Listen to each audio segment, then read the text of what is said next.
बचपन की यादें। एक शहर की एक गली में एक पुराना मकान था। उसमें एक बूढ़ा व्यक्ति रहता था। उसका ना कोई रिश्तेदार था, ना कोई दोस्त। वह हमेशा अकेला रहता था। इस पुराने मकान के ठीक सामने एक छोटा सा घर था।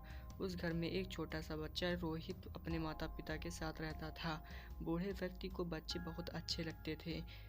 यह जब भी बच्चे को देखता था प्यार से हाथ हिलाता था।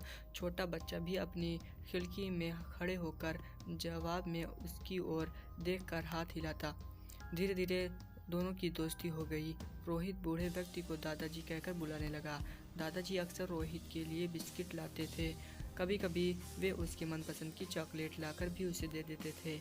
एक दिन रोहित ने भी उन्हें अपना एक खिलौना दिया, अपना टीन का सिपाही यानी टीन। दादाजी ने कहा कि वे इसे बहुत संभाल कर रखेंगे।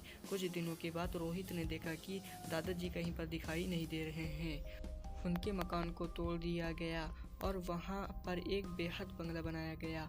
रोहित के पिता ने उस बंगले को खरीद लिया। रोहित और उनके माता पिता बंगले में रहने लगे। धीरे धीरे रोहित बड़ा हो गया और बचपन के उन दादाजी को भूलने लगा। जब वह बड़ा हुआ और उनकी शादी हो गई तब उसकी पत्नी भी वहीं रहने लगी। एक दिन वह अपनी पत्नी के साथ बंगले के बगीचे में हाथ से गड्ढा खोद रहा था। वहाँ वो एक बीज बोना चाहता था। तभी उसकी उंगली में कुछ चुभा। उसने खोद कर देखा तो यह उसका अपना टीन सोल्जर था जो उसने दादाजी को दिया था।